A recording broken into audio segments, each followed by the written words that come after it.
Today's briefing is entitled When Community Leads, a New Future for Housing, and is made possible by a generous grant from the San Francisco Foundation. I'm Michael Pappas, Executive Director of the San Francisco Interfaith Council, and your moderator for today's briefing. Today's featured presenter is friend and colleague Tim Sarnicki, Executive Director of the Affordability Project. This morning, we'll hear how the Affordability Project works, why it is succeeding in one of the most challenging housing markets in the world, and what it could mean for the future of our city. Whether you care about housing, philanthropy, public policy, or community impact, this conversation offers practical insight and real possibility. We'll hear how ideas meet measurable results and where the next chapter of affordable housing innovation is already being written. Housing affordability in San Francisco can feel like an unsolvable equation. The Affordability Project is proving otherwise. Founded in 2021, it is building affordable workforce housing completely not-for-profit, without public funds or for-profit investors, powered by philanthropic partners committed to keeping the people who sustain our city housed in the communities they serve. Its inaugural 100-unit development at 5250 3rd Street is funded entirely through donations and is moving forward at a fraction of the typical cost and timeline. A word about our presenter, Tim Sarnicki, Executive Director of the Affordability Project. Tim has 20 years of experience in nonprofit organization program design, implementation, evaluation, and fundraising. Tim has raised more than $100 million for direct service public, private, and nonprofit organizations. He believes when missions are held accountable for performance outcomes, ambitious visions come to fruition. To set the stage for today's programming, we would like to share a mission video. Trey? Because I began grappling with what I call an ugly truth. More than crime, more than homelessness, it's about housing. A new report says the Bay Area has the worst performing housing market in the nation. Prices that have moved considerably higher over the last year. Bay Area homes are selling fast, and the low supply is driving prices sky high. High home prices have priced many working families out of the city. More and more homes are becoming out of reach for the middle class. It's harder than ever for potential home buyers to lock anything down. Housing and community, you think about it, is generational, but if you don't make generational type money, your runway likely ends sooner than later. That means higher home prices and a wider gap between buying and renting here in the Bay Area. And while, of course, that doesn't really come as a surprise, it is triggering old questions about how we got here, and more importantly, how do we fix it? The folks who have dedicated themselves to the service of San Francisco, who San Francisco's viability is dependent upon, were being told because of the lack of workforce housing and the cost of market rate housing that they no longer had a place in this city. And that was not something that I was willing to sit on the sideline for. My name is Joey Taboni. I'm the founder of the Affordability Project and the president of the board of directors. The Affordability Project is a sole 100% nonprofit organization that's focused on building affordable housing for San Francisco's workforce. One of the things that makes us unique is that we take zero public funds, we have no investors, and it's purely through philanthropic donations that we're able to build the equity that allows us to build for the people that ensure our city's vitality. If we sat on the sidelines for that fight, we'd be giving our tacit consent of that narrative, and that the problems plaguing San Francisco, I think, would continue to fester. So that's why we started the Affordability Project, build workforce housing so that the folks who have dedicated themselves to the viability of our city had the opportunity to stay. In the beginning, when I was taking this out in front of people that never heard of anything like this, I say it was like I had stupid tattooed on my forehead, and they said, you know, good luck, that sounds really good. Thought Tim was crazy.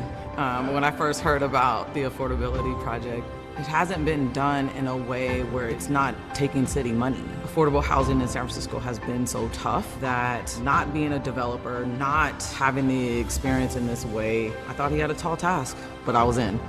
I wanted to hear more.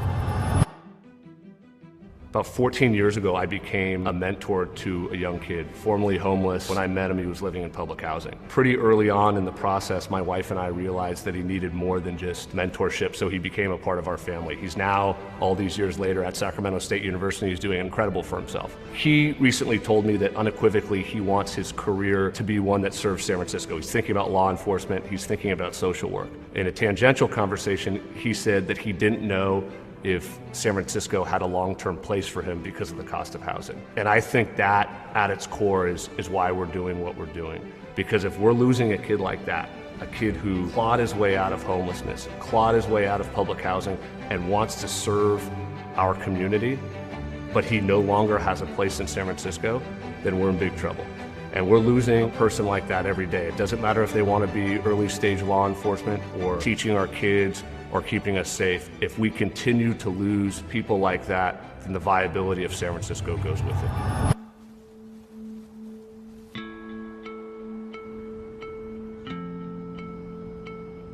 How is this going to be the same place that I grew up in? It's not. I don't see that anymore. I don't see the types of families, the middle class folks that really made the city what it is, being able to afford to be here anymore. As a native San Franciscan, I think we're in a crisis right now. We're at a critical moment where we need to be on the right side of it. We need to be on the right side of history of saying we can take care of our citizens, we can take care of our families, we can take care of our kids. That starts with housing. And right there is that opportunity, if you look at the arc of the history of the city, that the city is ready for its next boom. And it only makes sense that the Affordability Project will be part of that.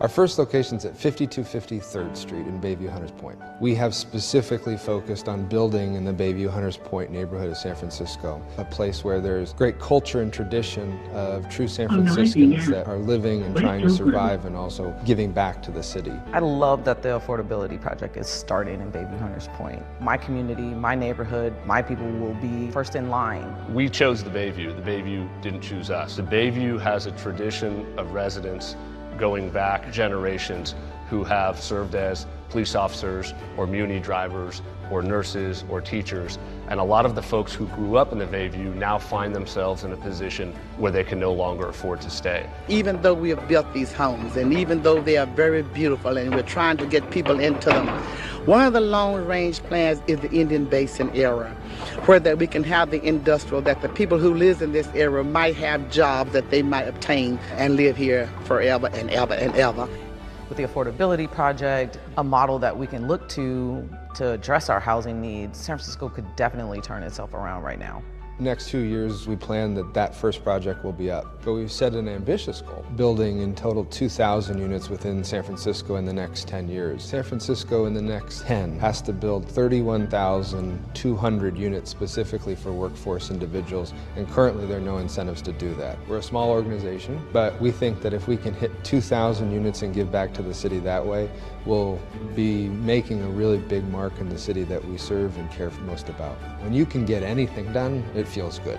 But when you can get something done in housing, in San Francisco let alone, that feels really good. I always tell people that whenever there's big consequence, there's opportunity for big impact. And that's really why the Affordability Project came into existence.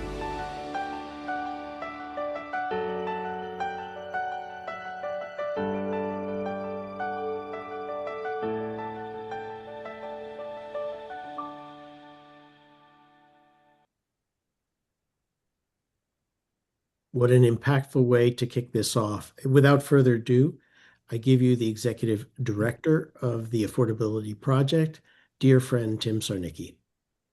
Thank you, Michael. It's an honor to be part of this conversation, for hosting us. I'm grateful for your ongoing support. I think that video really does set the stage for our conversation in a way that I think identifies how what we're doing at the Affordability Project is different than the way in which I think housing and affordable housing specifically is approached in what I'd call the more conventional way. That ultimately we are a mission-driven organization that really puts people before the concept of a profit. And I said this briefly in that video, but when we were starting this organization, people just couldn't believe it. They either thought that I didn't understand the mechanics of real estate or I was lying. And I think what we are first and foremost doing is identifying that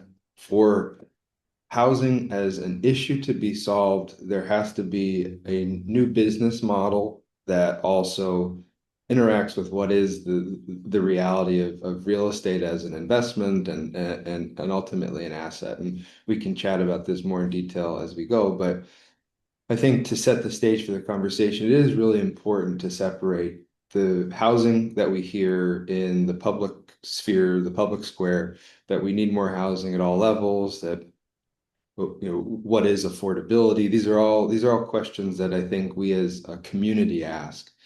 And what we are focused on there is that workforce population. Getting specific, it's a 80 to a 130% area median income. So from a numbers perspective, that is low end, right around $70,000 up to 115-ish for an individual. And ultimately, when we're looking at the greatest opportunities there is that right now there aren't very many incentives for a developer or even financial institutions to take advantage of to then build for that workforce housing, that AMI block I just said. And ultimately, that's why they call it the missing middle.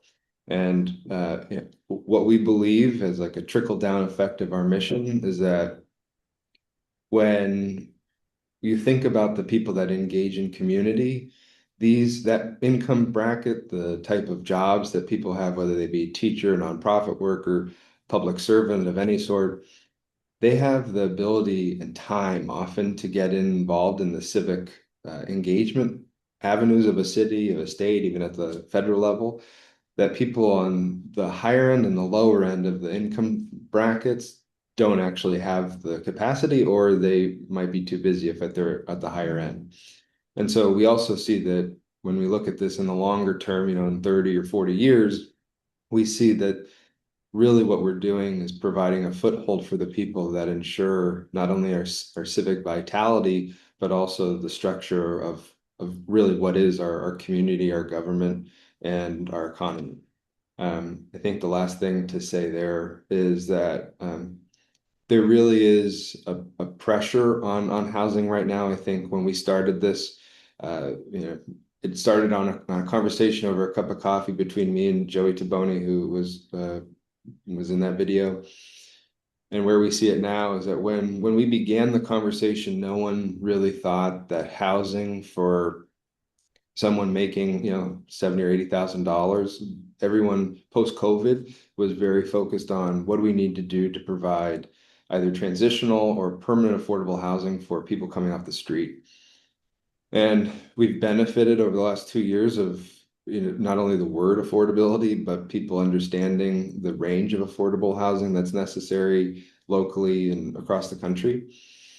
But I think where we really focus and want to involve as many people as possible in the conversation is that ultimately this issue has become very political, and it's because there's real need. But we need to keep the conversation focused on the people, because to build housing that is actually affordable, we can talk how the model works, we have to sacrifice something. And most of that's going to be in some version of profit. And I think that when it comes to the success we've had thus far, it is through true mission-aligned partnerships where people have either experienced real estate development in some way or another, or they have a true tie to San Francisco or some of the people that we're looking to serve, and realize that their presence, the people's presence, is a greater return on the investment than any profit could be. So I look forward to having the chat.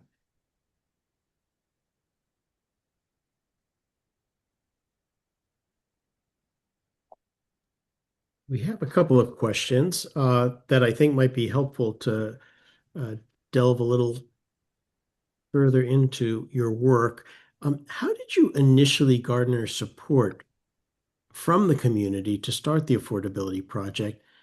And have you stewarded and sustained that effort? It's very grassroots. I'm born and raised in San Francisco, and my whole work has been in community in San Francisco. So I came into this with a strong network of people to bounce ideas off of. And it was through a lot of conversations that I said when we were in the initial planning process to get the project approved through planning, I personally did almost 600 in-person community meetings to make sure that what we were bringing to the community was something that people wanted. And that means not just, the housing product, but also the mission of the organization. And then also to make sure that as we designed a project that it actually fit into a greater idea, specifically along the 3rd Street corridor in Hunters Point. And that was the same action we took with donors, that ultimately this has to be invested in deeply by people who really have a vested interest in the success of our mission. And so I think when starting anything, it's challenging, but where I see that the steps we took to build not only a specific project, but start an organization through the deep conversation and willingness to form something through those conversations with the people that were engaged, and some liked it, some didn't. We took all the information, and I think by the time, I really think probably within the first year, we had something that was not only supported, meaning that we could get the project approved at the Planning Commission. We raised money, but I think there was real hope for the future and the success of the organization. And frankly, what I see is the stewarding is that I think we act as a conduit to people who have a need and people that have resources, but also a vested interest in the future of San Francisco. And our job is just to follow through and do the work. Our relationship started a long time ago. The Interfaith Council got involved with essential housing for workers, realizing that we're sitting on some of the most valuable and underutilized real estate in the city. And I think that in those early days, we began in 2016, 2017 doing this work. We got to meet all different kinds of folks doing housing. I remember vividly, Tim, being at your launch. And I looked around the room and I said, this is going to work. This is going to work because you have the right people in the room. Can you just drill down a little bit about the importance of community and the importance also of you being from the community? Yeah, so I think there's a stereotype of like a big bad developer coming in to, make as much money as possible. And I definitely had to confront that skepticism in the beginning. But I'm a big fan of the saying, steady is the stream that wears away the stone, that you just keep showing up. And I think what we really were committed to were basically 3 groups of people. One were people that were very invested at a community level, first and foremost, to see housing built in Hunters Point and along the 3rd Street corridor, so that we didn't come in as saying we know everything. In fact, we'd say we knew the part about being a builder, but let's work together to create something that everyone can be proud of. The second, we put together a group of people at the community level, at the donor level, at the level of real estate expertise at our board that were talented, that had success and understood the mission, so that when anybody had any questions, when it was me going out or Joey, whoever it was, that I'd say, if you don't trust me, talk to some of these people that are already interested in this. And I think that my mom says many hands make light work, that this is a big lift. And it's been only through building a diverse and talented group of people that are committed to the mission. And I really think that any organization, that's where success happens, but specifically in this, because this is getting into a little of the weeds past the issue of housing, but the real estate development, generally speaking, doesn't matter who you're talking to. At some point, it becomes the conversation about an investment, a financial investment. And I think that people have different experiences, risk tolerances, and to have a group of people start to move the conversation away from just money and to the idea of like, just think what this can do for the community was one of the most critical things. And it sort of helps to always bring the conversation back to the message to say, what we're really focused on is not something in 5 years or 10 years, but something we're building that will exist way past any of us when we leave this planet. So we have a question from the floor here. How do you select sites for projects? Have you ever, or would you consider sites such as faith-based property where the congregation would like to build housing? Yeah, so I thought in the beginning the fundraising was going to be easier, and then finding the next projects was going to be more challenging. And it was the inverse. I think once people who understood that what we were trying to do was really mission driven, a lot of people that had sometimes parking lots, warehouses south of market, they came forward and said, when you're ready, we're interested in partnering together. That some of those people were faith-based in organizations. And I think the way that we've approached that kind of conversation is that because we're not necessarily interested in owning the property, but we can act as a developer. One of the things that we've seen, and I had experience helping two Catholic congregations do feasibility studies on their land, is that real estate development, whether it be retail plus housing, whatever it might be, senior housing, it provides a potential steady income stream for a mission-driven organization that typically relies on fundraising to operate. And I think that where I see a big potential in being able to partner with faith-based institutions is that, like I said, that we need people that are willing to sacrifice something for the purpose of the mission. And inherently, because we're able to have the flexibility, because we don't have the constraints of public funds or investors that are seeking a specific type of return, we can be flexible in the type of thing that we present or put together with another landowner. So it's very much something that I think has feasibility for the future. Something that's been on my mind since I've come to know you all, and I've never asked the question, but is this model scalable? Yeah. Yes. So the way it is scalable is that because in the instances in which the Affordability Project owns property, once the buildings are built, any equity that we have and cash that come out of the buildings can then be immediately put into the next project. And so we already have identified 2 project sites that would be feasible, so that once we're in construction, which right now we're in the final phases of the financing, we can chat about that a little bit, we'll be able to get into the projects right away, unlike a normal developer that it requires another round of fundraising and time that it takes to get through all of that. We will still, as an organization, have to fundraise ongoing, but from a standpoint of being able to get into projects quickly, so starting the pre-development, the design, all that, we will be able to do that very fast.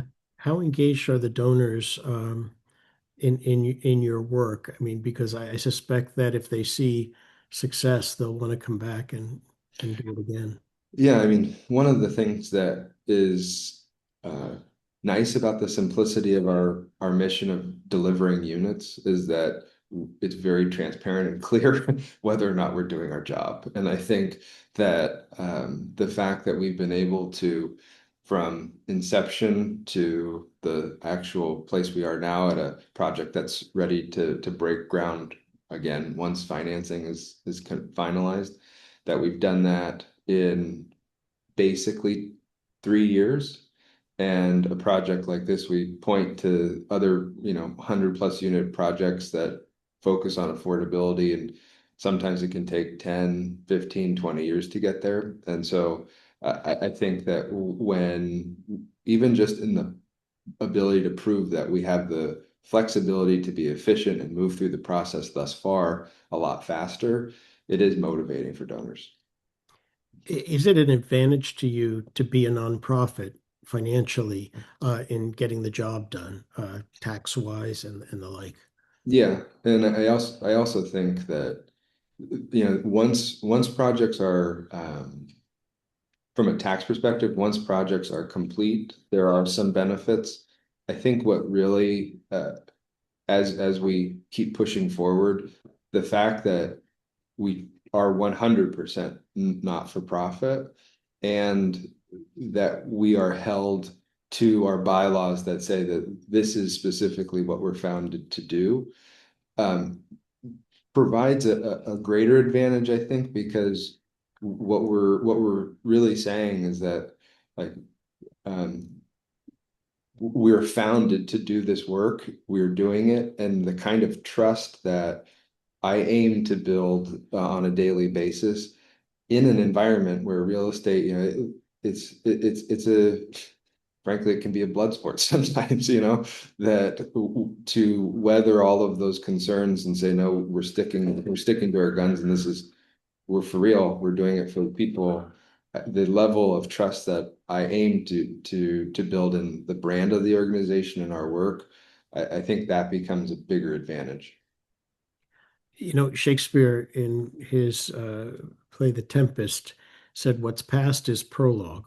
Mm-hmm. And reflecting back, I think you've touched on some of these points, but what have been some of your early successes and challenges, and what have they taught you? I think I really wanted to make this a community-based organization. And because I believed that if whatever we were doing, whether it be getting a project approved, finding new project sites, raising money, whatever it is, that if I was bringing something to a group of people that had to make a decision, and I could say that the community wanted it, that provided an incredible an incredible advantage, but more importantly, it was something that a lot of times it doesn't go that way. And so the position and the relationships that we have across the city, but in Hunters Point, those are, to me, the priceless gifts. I think the ability to identify a problem within the housing market that isn't just, oh, there's a lack of supply, but a problem in how really the financing can make the process take too long. That, to say, we're going to do it this way, stick to our process, and be able to show thus far that without those other investments, whether it be city, state, federal, or for-profit investors, that we are able to move quicker and cheaper. So from a cheaper perspective, right now we're right around like $450,000 to $500,000 a unit, which on average, a lot of affordable projects are over $1 million a unit. Fast forward, we've reflected on the past. What are some of the current successes and opportunities? So the greatest success, I think, at this point, is going to be securing the financing. What we're experiencing from pure build a new building process, developers and financial institutions are finding it very hard to finance new construction. There's a lot of financing of acquiring existing buildings and then doing upgrades or what have you. I think in this time, this type of organization we have to secure that, and we're currently in conversations about a 501c3 tax exempt bond. that I think that has a lot of potential. But I think being able to secure that will sort of be able to uh, close like the first chapter of this story, to say that, you know, we got all of that together, and we're close there. I think the opportunities once that's done is that, again, the ability to have a team of people to usher a significant size project through a process that inherently has a lot of hurdles. I think to be able to move into the second project and then really begin to think broadly, because I've been in conversations with foundations that may not have the same passion that we have for San Francisco. And they said, you know, there's a real opportunity if you can do this here, what about in other parts of California, or what about outside of California? And I think that becomes a real opportunity to go into some areas that have a seeming similar need for workforce housing that may not have the same challenges that we do here in the city, that everyone pretty much either has heard of or knows deeply, and really start to make a huge impact on the mission in action. We have a very engaged audience today, Tim. So we have your model has really evoked a lot of questions. I'm going to ask. I had two very involved questions from the same person, so I'll ask the first one first, and then we'll do the follow-up. Can you describe the financial modeling more and the nonprofit business model? I'm assuming that you collect developer fees to sustain. How does that compare to affordable housing developers who use public financing that cap those fees? Yes, so it's pretty simple. So if you think of, say, project, you need, you know, $40 million to build it.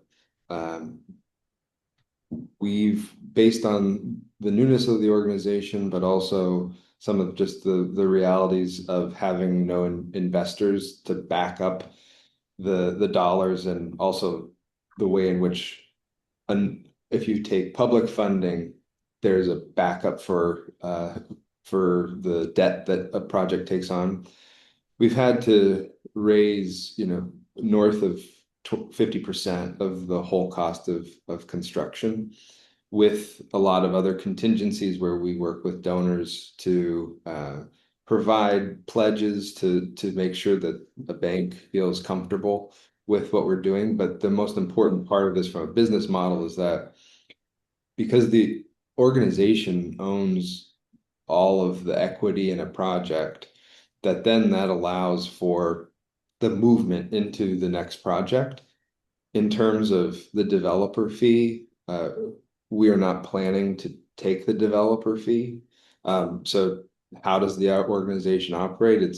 We raise money for ongoing operations, for the ability to move a project through the process, you know, all the consultants and all that stuff, the application fees. And then once the project is up, and this is a for rent project, that the building will generate an income that then helps the organization maintain, and then be also able to collateralize the next project. And the follow-up question, can you also share if you think this model could be beneficial at the lower AMI levels, perhaps the 51% to 80% level, which has higher housing gaps and a higher housing cost burden for the households?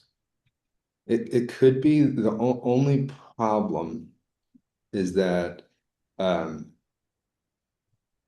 we benefit from a higher rent for the middle income, that a lower income household wouldn't be able to essentially service the debt that would be needed to build the building, unless we were able to finance the whole thing. We didn't have any debt, then like, yeah, we could do that. Because as long as we're at a minimum breaking even on a building so that it's running and it's self-sustaining, that's what matters. And the only problem with the lower income, like I'm saying, is that not knowing this, obviously it depends on the project, not knowing the size and all that, that would be a challenge, I think. Not to say it's impossible, I just think that's a big challenge. From another viewer, do you have specific model in mind about how your building or buildings will be managed once they're up and running? Do you see opportunities here for building community and involving residents? Yeah, for sure. I think one thing that is different from call it a conventional affordable project is that these buildings are multifamily buildings, and so they aren't designed to have like like the wraparound services that a normally low to extremely low income project would have. That being said, we've started making partnerships over the last 2 years with different community-based organizations that I think would be valuable and provide services, whether they be so like one of the examples is Operation Hope, which is a first-time homebuyers program that's based in the Wells Fargo on 3rd Street, but it's across the country in 5 or 6 different banks. But they help first-time homebuyers plan and get ready to move out of rental into hopefully to own a home. But generally speaking, I'm open to talking to anybody about ways in which it can enrich the community. From another viewer, is there a square footage minimum for a plot of land that makes a project feasible or unfeasible for development? So the answer in short would be yes. However, it's not to me, it's not a specific number because there's a lot of ways that you can conceive of a property. I think at the end of the day, you have to look at it a project by project. So I couldn't say something that's like a template answer on that one. How do you measure impact for the affordability project? So to date, it's been getting through the process at a good rate. So to think, 8 months to get the project approved in the initial, to raise the money that's necessary to get into the financing conversations, that was about 18 months, 2 years, while at the same time doing the permitting process where we've gotten through to basically the last hurdle is proof of financing to then be able to break ground. And so that's been the way in which we put it up on the wall to say, how are we doing, and making sure that we're doing it as efficiently, but also as thoroughly as possible. Going forward, it's going to be around obviously getting buildings built and also making sure that we can articulate that the people living in the buildings are truly meeting the mission. And I think, down the line, being able to, I think, hopefully in some way, because this problem is big, that we are able to see other people doing something similar would be a sign of impact and success for sure. I think I know the answer to this question, but I'm going to ask it anyway for the benefit of those who might be having this on their mind too. Why don't you take public money? Well, there's two parts. One is that there we really do well, I guess there's three. Making it truly not for profit and engaging our donor base. It really has been an effective way to bring light to the issue that we're focusing on and the people that we're looking to serve. It has also made it more efficient, meaning quicker and cheaper. That when we don't have many invested parties outside of our donor base, that we're able to make decisions faster. And I think from a standpoint of our focus of that middle income bracket, there really aren't a lot of options that fit what we're trying to do. So in addition to the rationale on the first two, there's a very practical point of like not really finding the funds that are for that middle group. And that's also tied to the fact that there are not a lot of incentives for financial institutions to then lend to projects that are in this bracket. So the public funds are also tied to like a product that financial institutions all know and invest in. And so maybe in the future, those kind of incentives for that lower income bracket could be put on this bracket we're looking at, and then it will bring banks and funds and all that kind of stuff to it. But for right now, we don't have that. Your target group is, I think, what really made the San Francisco Interfaith Council resonate with you, because I remember during the tech boom, especially income inequality and the surge in housing prices, we defined our group as essential housing, and they weren't really eligible for public funding, quite honestly, Yeah. because they didn't meet the affordable standards. But no, get that. I mean, you're a son of San Francisco, and you have watched the pendulum swing so many times, back and forth. What are you seeing right now in if you were to look into a crystal ball and kind of take a look at the near future for housing in San Francisco? I think there is a greater tone of being practical in the city now around housing, in the fact that if we don't have people that can live someplace and then work, sure, but then if you're in the conversation of what's work going to look like in the next 10 years, that becomes a whole other thing. At the end of the day, you need a place for people to stay that also allows them to go out and enjoy their life. And I think that level of the dialogue is, I think, a little bit, it's different than I think of like post 2008, and even as we swing into the 12s, 13s, 14s, 15s, that we were on kind of like the survival dialogue and the emergency dialogue. And I think there was reason for that, and there's some reason for it now too. But I think more attention is being paid to more of a sustainability conversation than what I remember hearing before. I think also,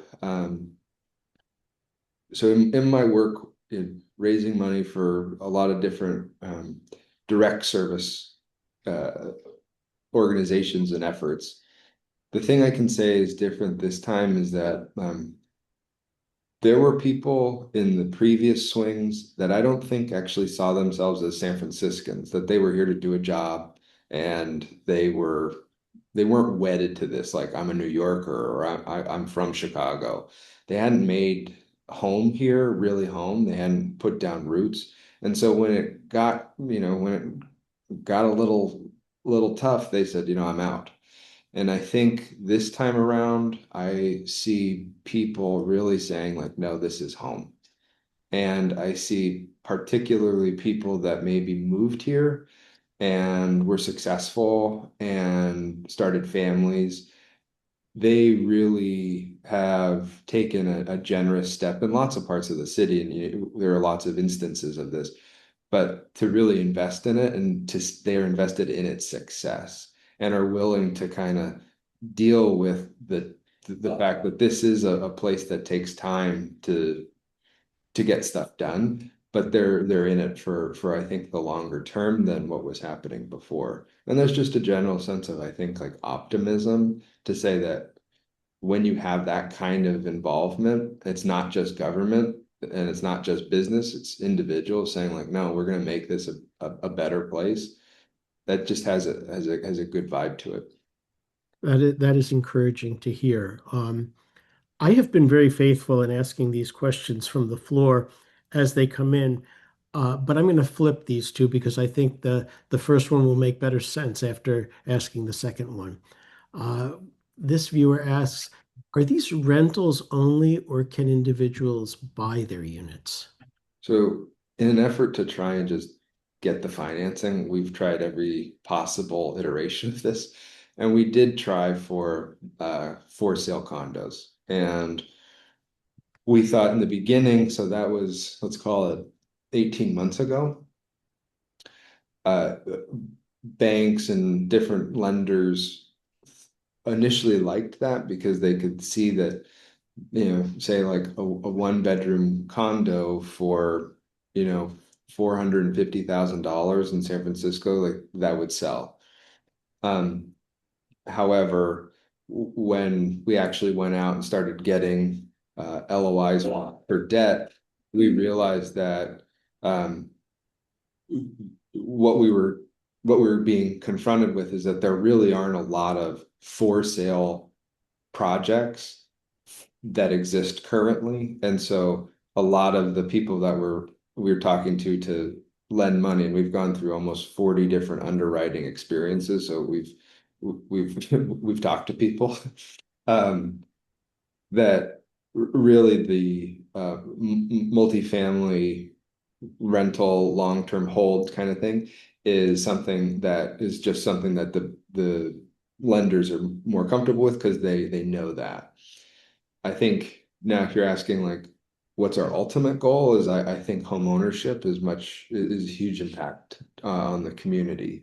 And what does that look like? I think, based on a fair amount of surveys that have been done both at the city, state, but also at the federal level, that I think something that like in the long term, you build like more like townhomes kind of thing, that is not only feasible from a financing perspective, but it also there's growing data that shows that those sell, which ultimately makes a lender more willing to lend. But I think it also fits into what it delivers back to community, that people can have an ownership stake in the community that they live in.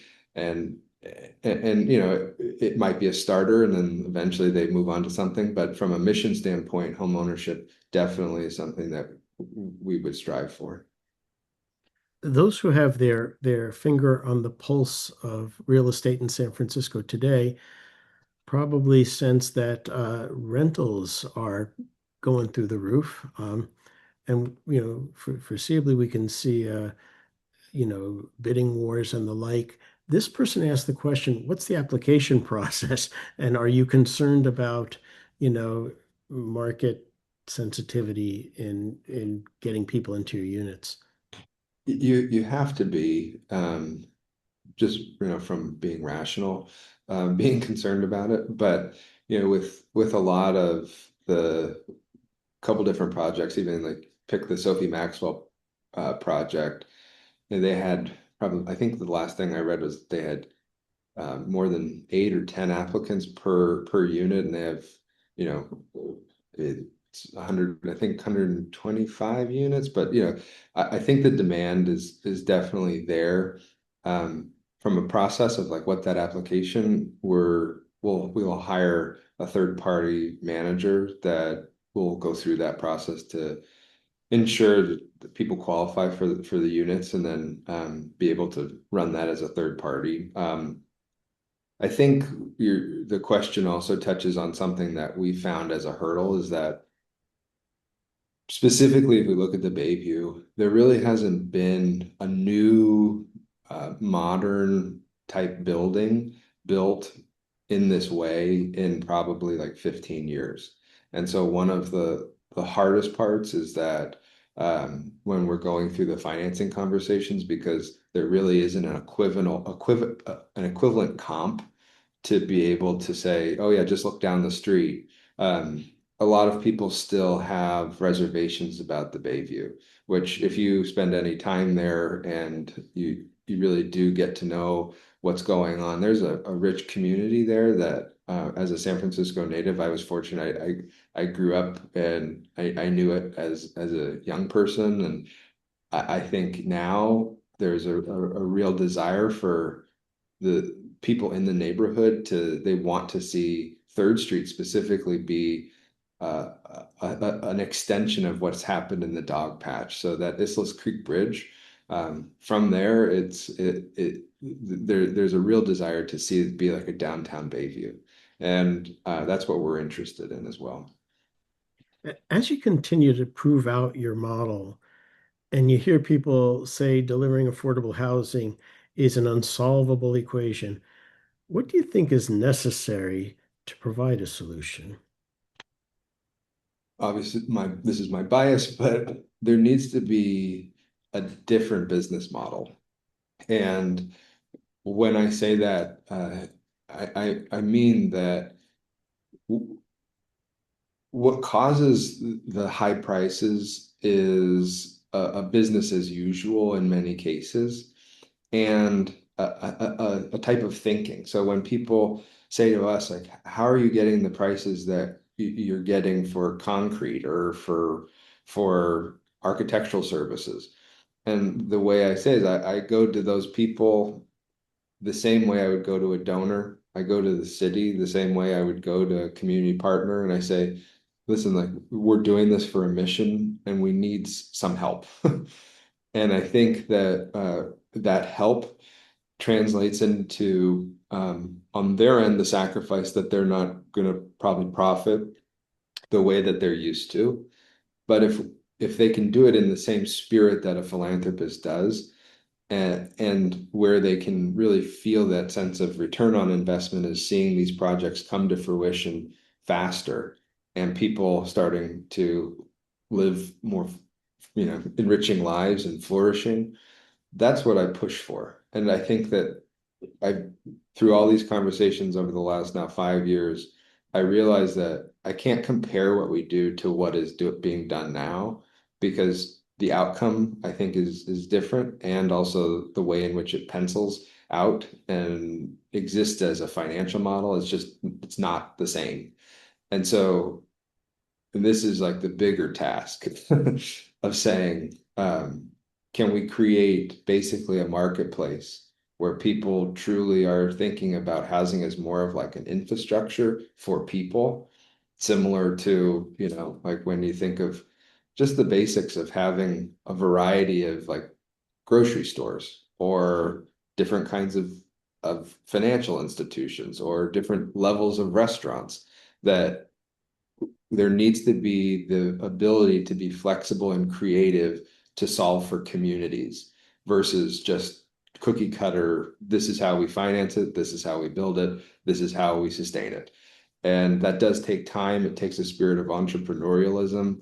It takes patience, but it also takes mission aligned partnerships to really be invested in the long term of solving this problem. Another nuts and bolts question from one of our viewers. What determines the ongoing cost of the units and what keeps the costs low? So talking about the running of it, we've based the AMI levels off of the Mayor's Office of Housing and Community Development, their AMI levels.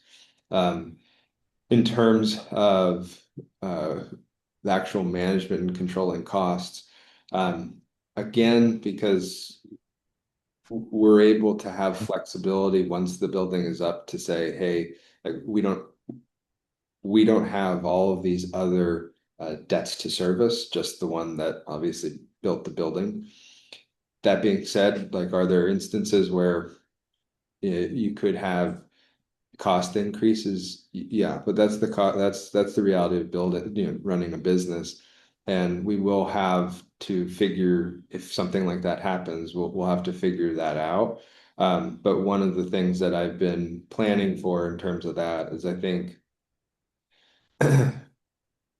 the real way this becomes scalable, but also totally sustainable, is past just the buildings as assets and income, that we would most likely raise a fund that not only allows for those type of rainy days, but also really financial strength to go into these conversations with these institutions that play hardball and come in with the kind of leverage that we need to get these deals done.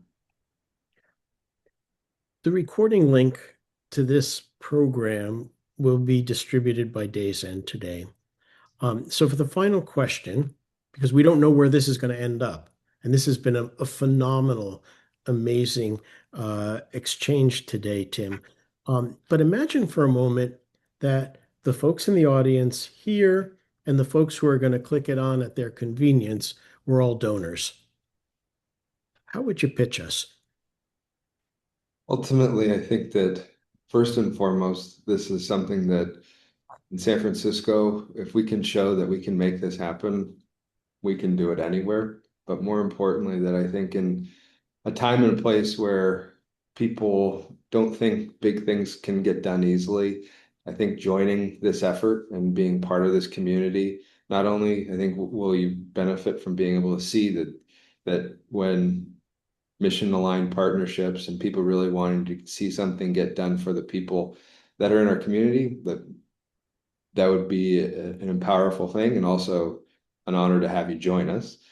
But I think also what I say to people is just watch us, because at the end of the day, I think, as I said, I want to be able to build trust with everybody to say that what we say, we do. And so if you don't want to join us now, fine, let me show you. But when we keep going, feel free, join us anytime. You know, Tim, in the faith tradition that I grew up in the sacred text, there's a letter of James that says, "Show me your works and I'll show you your faith." I've always known you to be a man of deep faith, and God bless you and thank you for what you're doing, and God bless you and thank you for taking the time to be with us today. We also want to thank all of those who joined us here and those who will view this recording link for tuning into this special online briefing for community and faith partners entitled "When Community Leads, a New Future for Housing." This, again, we say, was made possible by a generous grant from the San Francisco Foundation and presented by the Affordability Project Executive Director, Tim Sarnicki. Once again, I'm Michael Pappas, Executive Director of the San Francisco Interfaith Council, your moderator. Please join us tomorrow morning at the same time for another special briefing that will delve into the issue of proposed water and sewer rate changes in San Francisco. And this briefing will be presented by the San Francisco Public Utilities Commission. This concludes today's program. God bless you and have an enjoyable and wonderful day. Thank you.